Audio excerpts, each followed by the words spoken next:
Welcome to the Enterprise Excellence Podcast, where our purpose is to help create a better future. Learn from our world's experts how to improve your organisation sustainably. Learn how to achieve and sustain an excellence journey for yourself, others, and the planet. And I'm your host, Brad Jevons, coming to you from Brisbane, Australia. We are proudly brought to you in association with SA Partners, a world-leading business transformation consultancy. SA Partners are a truly purposeful company focused on helping organisations achieve sustainable improvement for themselves, others, and the planet.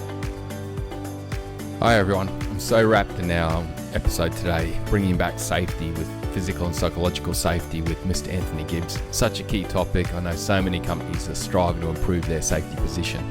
This episode goes into these two core elements of physical and then also psychological safety that is hot news right now. I think there's a lot of great stuff going on. In this episode, you're going to learn a lot of good stuff, which thank you to Anthony for that. If you want to get hold of it, there's a process up on the Enterprise Excellence Podcast website, just on downloads. It's called the lead from the front walk technique. This plays a lot to really getting good outcomes in safety. It's a bit we can contribute. So if you want to go get that process, it's called the lead from the front walk sheet. You'll learn a lot from it. Hopefully it helps. Let's get to the episode.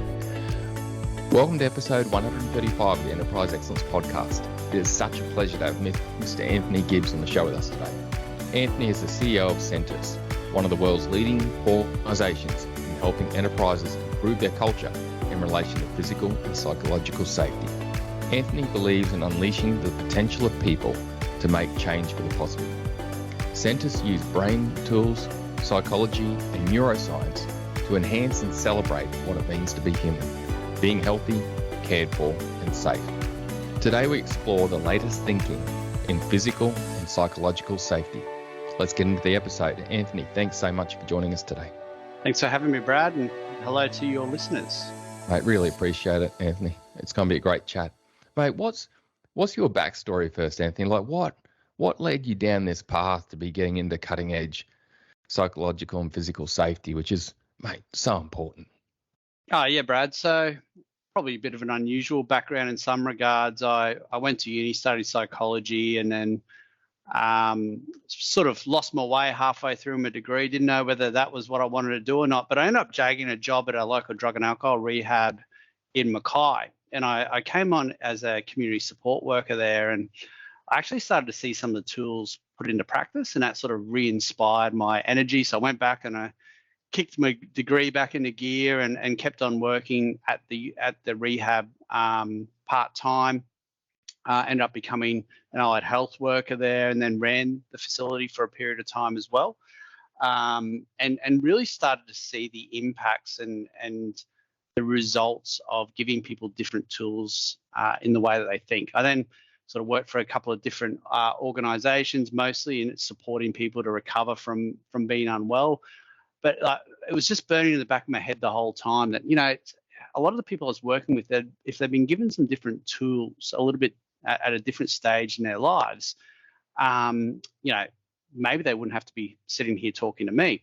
So I was sort of on the hunt for a way to apply psychology in a more positive way. And I saw this ad pop up for Sentis, and it was this ad of this sort of hiker on the top of a mountaintop.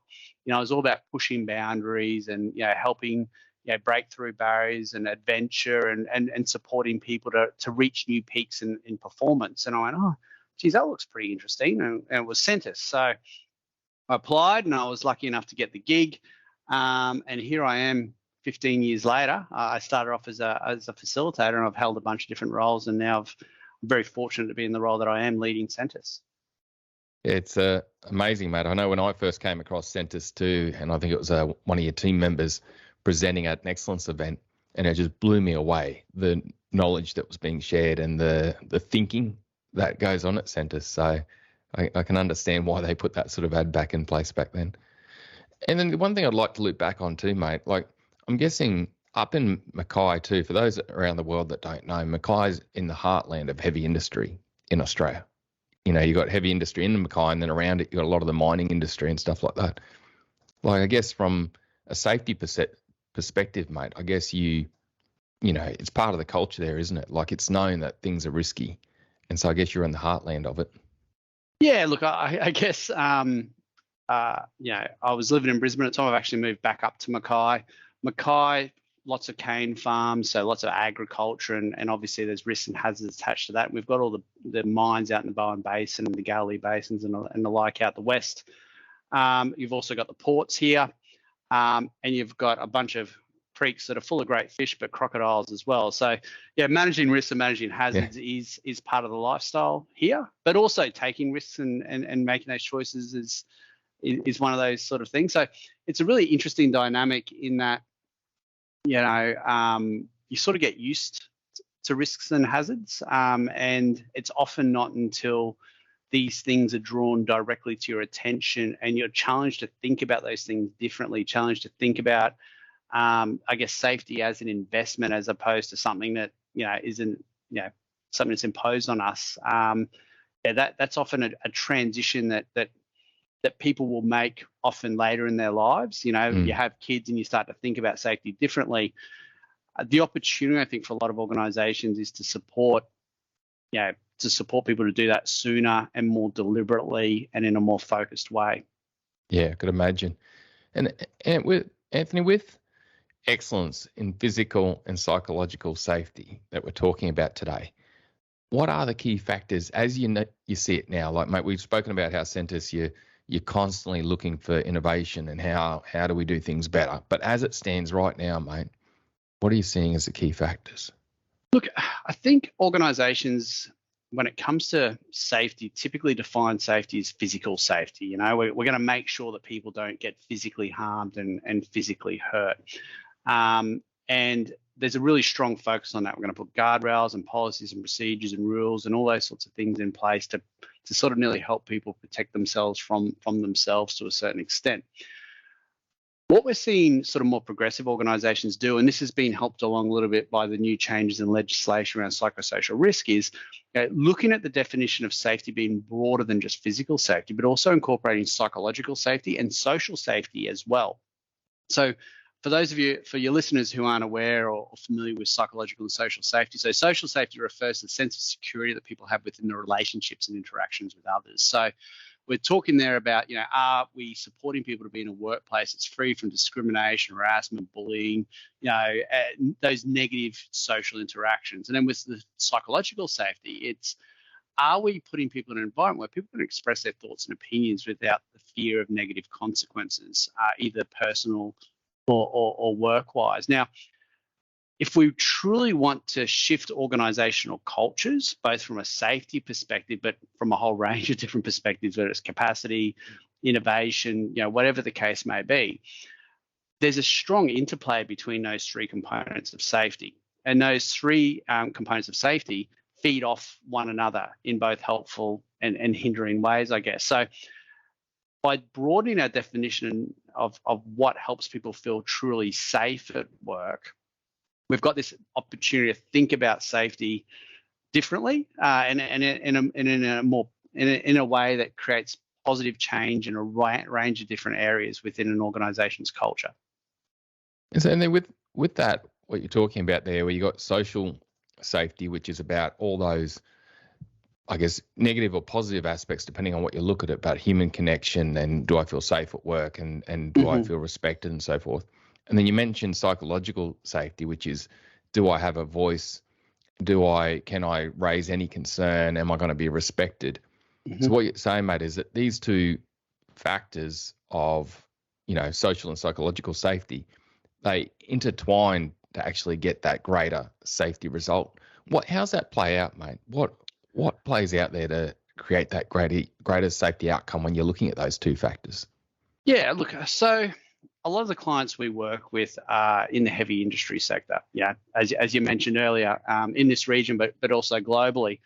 So there's this very, very strong focus on making sure that people don't get physically harmed or even killed, because that is a reality of the industries and types of work that people do.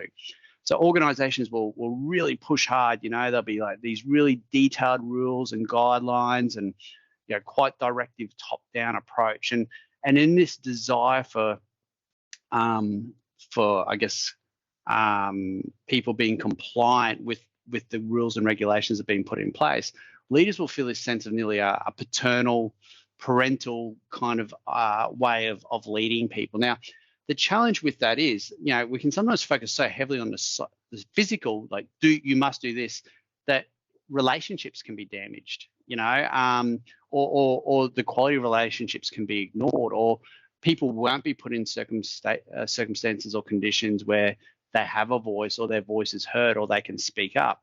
So you've got this scenario where the frame can be that your workforce is this army of problems that we need to fix, that we need to put in a box, that we need to control.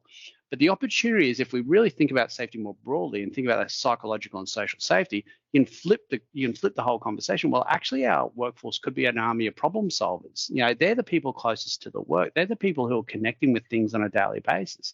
So how do we create the conditions where, as opposed to us imposing will, policing, this top-down management piece, how do we create freedom within a framework? How do we create circumstances where we can actually draw the good out of the workforce, help them to help us solve the problems, get them to take ownership of safety on a day-to-day basis? And again, the byproducts of this are great in terms of not only safety, but if you get this right in safety, you get people innovating, putting ideas forward around a whole range of different things in an organization that can improve your bottom line as well. Wow, mate, that's big. So really what you're talking about is, traditionally, when you're just focused on physical safety, it can be this paternal approach, but that can lead to like more of a command and control, you must do this, which can break down someone's voice and stop their voice, and also create social negative outcomes. What you're saying, mate, is that the blend of a psychological and social safety approach plus the physical in the right way, you create however many employees are your problem solvers and your safety improvers in the organization. I know you work with BHP, I work with BHP, 80,000 problem solvers, 80,000 safety solvers. It's impressive, isn't it? Well, and you've got this great vehicle through safety, because safety is a pretty universal concept. I think you can make the assumption that most people in your organization, it's very rare not to have this, they go to work to go home safely, to provide, and the reason they go to work is to get money to invest in the things and people and places and the stuff that matters to them. So you can actually double down on this kind of concept of safety within an organization and use it as a way to demonstrate tangible leadership, to demonstrate tangible care and commitment to the workforce, and in turn create a sense of reciprocity and connection. So I care more than you, Brad, as just an employee who can dig a bunch of stuff out of the ground or cut a bunch of cane or do a bunch of stuff for me.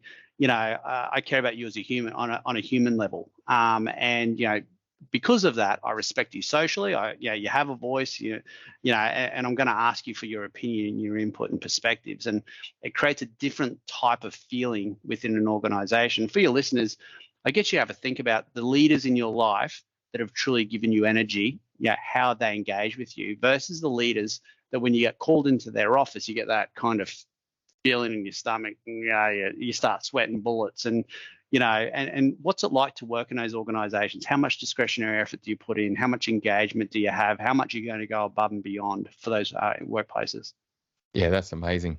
That's amazing. I pictured it myself, mate, with places that I've worked where you get that real positive, and it gives you energy, doesn't it? Like there's a win here I can understand, mate, just thinking about that analogy you gave there to us to think about, that through this, yes, you're going to get engagement, greater engagement, you're going to get everyone improving safety, but also, mate, what you're saying, I guess there's a strong purpose to it. There's a motivation, there's an energy that comes from it too. Like that's what I reflected on when you were talking about, think of that time when you're with a leader that really gave you that feeling. Yeah, look, I mean, it's the old saying, right? Like culture eats strategy for breakfast. And I think if you can get these things right, you can build those relationships, you can build those connections. People give you more benefit of the doubt as well. Like people make mistakes, leaders make mistakes, organizations make mistakes, as do people in the workplace make mistakes. We're all humans. We all do these things. Do we punish those mistakes? Do we look to smash people over the head for those mistakes, or do we look to create a learning culture where we're going, all right, well, something didn't go right. How do we learn from that? But even building on that, Brad, how do we learn from not only the mistakes, but the things that go right? Because there's probably a whole lot more going right within our organizations than is going wrong. A lot of that gets ignored, right? So how do we learn from the good to create more good and create that positive momentum and that positive energy? Yeah, I can see with what you're saying there, mate, that there's a whole part to this on recognizing and spreading the great outcomes that happen from this empowered, engaged workforce on safety, as much as collaborating to deal with something that's a challenge. Yeah. And look, a lot of these principles, again, you use safety as the anchor point, Brad, but then you build your culture on the back of this safety. And given the work that you do around innovation and helping people, make things better and go faster and improve, if you've got this foundation where not only are people physically safe, but psychologically and socially safe as well, it just sets up far better conditions for people to innovate, I'd imagine, and actually create positive change. Yeah, I can understand. I can see that with what you're talking about, mate. It's going to give you everything, because while people are basically, really focusing in and driving safety improvement, they're going to be getting gains for everything else at the same time. That's the goal. It's huge. Absolutely. Yeah, mate. Now this approach sounds really simple, mate, but I'm guessing it's not easy. Look, it's not. So those elements of safety don't operate within a vacuum, right? There's a culture or a climate that sits around each individual, which will be impacting, I guess, on the sense of safety within each of the spheres that we've spoken about. And unpacking and understanding, well, what are the current antecedents or drivers of the current cultural results you're getting is pretty important. So when we look at unpacking organizations' culture, at a high level, we'll look at the practices that are in place. Are they clear? Are they concise? Is there a bunch of clutter in there? Do they have meaning for the worker? Have the workers been consulted in the development of those? We'll look at the environmental controls, the planning, the engineering, the design, even the way work is scheduled and rostered. We'll look at individuals' attitudes, skills, capabilities, the amount of learning and developments that have been put into them. But we also look at leadership. Now, the fascinating thing is there is an incredibly strong correlation between the capability and maturity of that leadership group and the culture of an organization. And when I talk about that, I'm talking not about the frontline leaders as the only influencer of this, because that's what get a lot of the attention. If there's issues, it's a frontline leader issue. If you've got a frontline leader issue and a team issue, you've got an executive issue. That culture will cascade very much down from the top. So if you're going to start somewhere, start with your leadership and what are their frames around this. Yeah. Anything on that? A lot. I've had a lot of experts over the years to come on from different angles on this. Like Peter Hines, Dr. Peter Hines, from more of a lean business improvement side, and Jeff Leiker, and many others. So apologies for those that I'm not mentioning. And I hear that same thing, mate. I hear the language of that predecessor, that antecedent, that what is leading to what's happening, and two parts is the systems and the things that are going on, like you mentioned, but then also the leadership behavior. They seem to be the two big dials to work on. And, it's amazing hearing that from yourself also, from that, you bringing that in from that safety lens. Yeah. Look, I'll give you another example of that. Like with the big push around psychosocial legislation, a big push around psychosocial safety that's on at the moment with the updated legislation that's come through. There's 13 odd different things that organizations need to lift up to in order to, I guess, be seen as adequately meeting that legislation. So people go in, they'll do risk assessments and they'll sort of map it out. But if the fundamental attitude of the leadership team is, look, this is just, the woke movement getting too much focus, and all the cupcakes just need to, get a teaspoon of concrete and harden up, which is some of the attitudes that we're seeing permeate through. It's not going to get the result. The real opportunity here, as I've discussed, is if we get this right, like if we do create that psychological and social, it's not just about meeting legislative requirements. It's actually about getting people to unite and connect better to create better physical safety, but better overall organizational outcomes. So there's a cracking opportunity here for organizations, I think. Yeah, it's a massive win-win, isn't there? And then there's, I think too, mate, through my career, I've read one or two case studies on organisations that lead their excellence journey with a safety lens. A big steel manufacturer out of America. I can't remember. Alcoa is a Alcoa. famous example of that. Yeah, absolutely. So Alcoa have done that. There's examples with everyone would have heard of Fukushima, but no one would have heard of Onagawa. Apologies for anyone that speaks better Japanese than me. That was a power plant that was north of Fukushima. It was actually closer to the center of the tsunami, of the earthquake, and then the resulting tsunami got hit by bigger.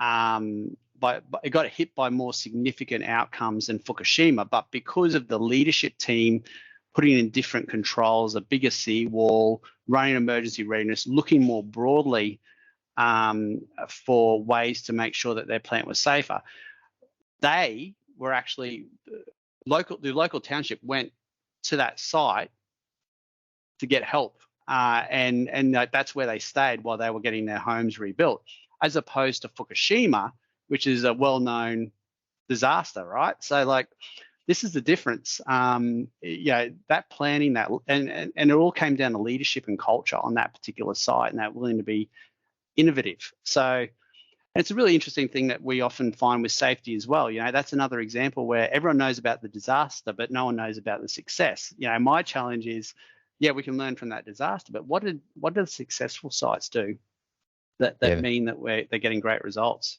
Yeah, that's huge. I've never heard that story before, mate, and thanks for sharing. That's an impressive one, especially side by side in a major event. That's And for your listeners, if they want to Google the Alcoa one, it's Paul O'Neill. You can jump on YouTube, and he basically uses safety as a lever to improve the market position of Alcoa significantly, and he copped a lot of criticism for that at the time from the market. But the results speak for themselves. So YouTube Paul O'Neill, and you'll see him speaking, and you'll hear about his results through that. Yeah, I'm going to go check it out. It's huge. Now, mate, Anthony, with this journey, we know we're talking about leadership behavior, we're talking about systems, we're talking about social and psychological safety. And I know that Sentis, your team is geared, you've got the experts working for you across all fields of knowledge, but where should someone start, mate, if they were to go, right, okay, we want to look at this? Where would you say they start, and how do they engage with Sentis too, mate, on that?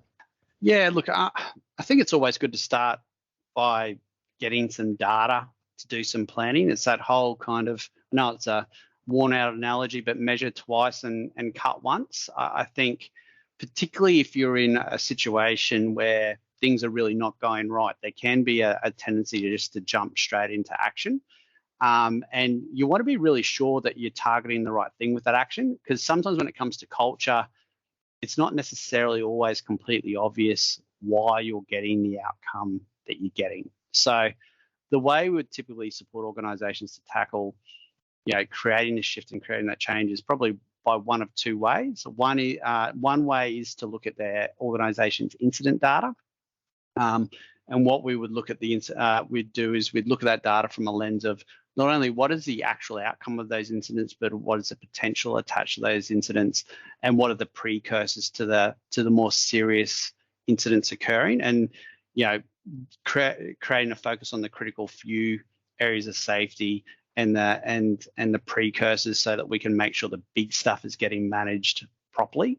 So that's one angle that organizations will sometimes take, or the other angle is through a cultural lens. So we use a qualitative quantitative approach where we collect survey data, and we run semi-structured interviews out in the workforce. It's an internationally recognized process that we've received awards for. That information, we're able through that process to provide organizations with Tableau dashboards that can drill down the group sizes of 10. So you can get in there using the demographics, and you can actually get straight down and say, all right, where is internal context? So internal context like change management, poor communication, unclear decision making. Where's that causing an issue? Straight down into it. Where is it that underreporting is an issue? And why is underreporting an issue? Is it that the system's broken? Is it that people report stuff and nothing gets done? Is there a sense that if there's shoot the messenger happening within the organization? So you can get this data And as opposed to kind of guessing and doing these broad brush strokes, you can go, all right, these are the top 5 things that are causing us the most challenges right now. And actually, those top 5 things are having a radiating effect often. That one thing won't just affect one outcome. It'll potentially affect 3 or 4 outcomes. So by doing that measurement piece, you can zero in, you can get to what you need to target straight away. Yeah, that's huge. And I can understand the benefit of it too, Anthony, because in companies I've been involved with, I've seen so many safety initiatives rolled out, and there's a real risk without that targeted approach. I'm hearing that, could it be seen as, are we rolling out the right thing? Are we targeting the right thing to truly get us going forward more in social, psychological, and physical safety? It's a great change management tool, Brad, too. If you get the information from the workforce, hear it, let people know what you've heard and what you're going to do about it, then all you're doing is you're playing back, we've heard what you've said and this is how we're going to address it. And if you can involve some people in helping you come up with the plan as to how you're going to address it, it moves from being an organizational issue to solve, and it becomes a team thing. We're in this together. We've identified this problem together. We're going to solve this problem together. You do need to make sure you follow through, Brad, obviously, if you're going to do that sort of thing, but it's a great way to kick the process off. Yeah, it's huge. It's huge. Mate, what would be your 2-minute tip, enterprise excellence tip on social, psychological, and physical safety? Mate, if you were in an elevator with someone going up a fair few stories, you had 2 minutes, what would you say? Look, for me, it'd be about going, for each of those 3 areas, how do you know you've got a presence of safety in each of those? So not an absence of harm, but how do you know you've got a presence of safety? How do you know that you've got the physical safety managed, the psychological safety managed, and the social safety managed? And if you can't answer that, you probably need to go and do a bit of a dig and look at what's in place. It's a mistake, I think, to think that an absence of harm equals a presence of safety. Because there's a whole lot of reasons why things might not be permeating up to the top of the organization, particularly if there is low psychological and social safety within that organization. So, go looking for how do you show the presence. Yeah, it sounds amazing. And mate, what's been a recent insight for you, Anthony? Like, I know you guys are really cutting edge and you're constantly learning and developing and new ways to help. What's been a recent insight for you? Look, a really interesting recent insight, particularly if we go to the physical incident space, is a lot of the organizations we work with are in those high risk industries. So there's a lot of work done around serious injury and fatality prevention. And one of the big insights that we've found is that organizations don't typically have a really good grip on the injury potential within their organization. So what I mean by that is a lot of organizations will measure the severity of incidents that occur and they'll obviously measure near misses. What they're not doing is they're not extending those conversations to look at, well, what could have happened if not for fate, luck, and chance? And what we're actually finding is that there's this huge discrepancy between the severity and the potential. So organizations have been focused to a bunch of, high risk hazards that they weren't necessarily completely aware of and didn't have a grip of. And we're actually even finding some instances that there have been critical risks or serious injury potentially incidents that haven't even made it onto their radar. So organizations haven't had a grip of their risk profile. So I guess getting hold of that data, zeroing in on the big risks and hazards, looking at the cognitive factors that feed into those, and looking at how we can create a culture around those. That's a huge opportunity for a lot of organizations. They feel like they've got it covered, but when you actually get in, you look at the data, there's some real, reason for concern in a lot of instances. Well, yeah, that's a big insight. And being unaware of those types of risks, that's a big risk. That's a big one. And look, psychological injury is a big risk in a lot of organizations that isn't even on the radar of a lot of these organizations. So really going back to scratch and looking at your data is pretty important. Well, I love the work that Sentis is doing, mate. Bringing in that neuroscience and psychology piece and everything that you're doing to now really look at, all three together, and how can you create those really high performance cultures where everyone's involved, 80,000 problem solvers or whatever your employee workforce is. It's massive. Well, mate, thank you so much for your time today, Anthony, and thanks for sharing your knowledge and expertise on such an important topic. Mate, how can people reach out to you in Sentis if they want to learn more and get some help?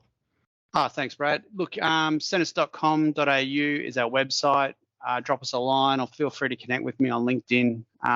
So Anthony Gibbs, always happy to make a new connection and hopefully have a coffee at some stage. Yeah, well, mate, thanks for everything that Sentis has done, which I know is massive. I've known the journey for a long time. And thanks for everything you continue to do, mate, too. And just for listeners, I guess one final thing is you guys are global, aren't you? I think you're across, we are talking from Australia, but you cover a lot of countries.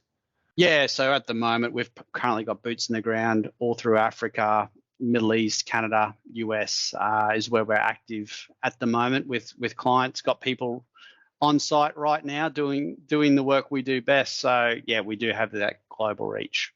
Yeah, I think that's important. I should remember New Zealand as well, obviously. Yeah, right?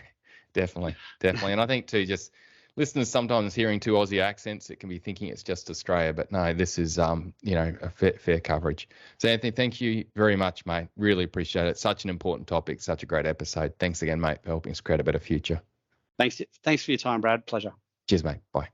Bye. What a great episode. Thanks again, Anthony. Really appreciate it. Such a key topic is safety. It plays at the heart of respect for people. It's so important.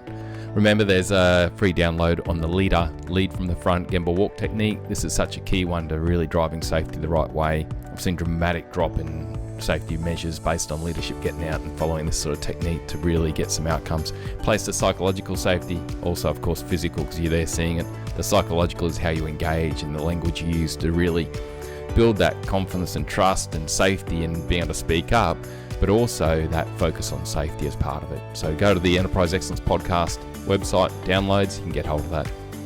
There were two key takeaways for me from this episode. First, the connection between social, psychological, and physical safety. Focusing on physical safety alone can lead to a purely command and conformance culture. This directly impacts the social and psychological aspects of people in that organisation. The risk is that the frontline people who are most at risk and mostly understand and see the challenges lose their voice and don't have a way to improve themselves. They become disempowered and disgruntled. The world of agile at scale, the connected agile organisation where everyone is strategically and culturally aligned and improving every day in a transparent approach is such an important one to building this sort of culture. My second key takeaway was the power of leadership attitudes and behaviour to support or impact creating a socially, psychologically and physical safe work environment. A leader's behaviour, what they think, say and do, will either foster excellent outcomes or challenges. When you consider leadership behaviour, what must a leader work with to improve? It comes down to three things: what they say, how they say it, their tone, their body language, and what people see or hear about them doing. It's just three things to play with. It is not much to work with. Simple really, but not easy. To change anyone's behaviour, you are talking about habit change, creating new pathways of habit in the mind that are stronger than old habits. This requires emotion, motivation, a trigger to help prompt the practice, and then ongoing repetitive practice, and potentially reward at the end to help reinforce and create that positive energy. There is so much great research in this area. I recommend work by Dr. John Cotter, Charles Duhigg, and Norman Doidge. Thanks again for your time and knowledge, Anthony. Thanks for helping us create a better future. Bye for now.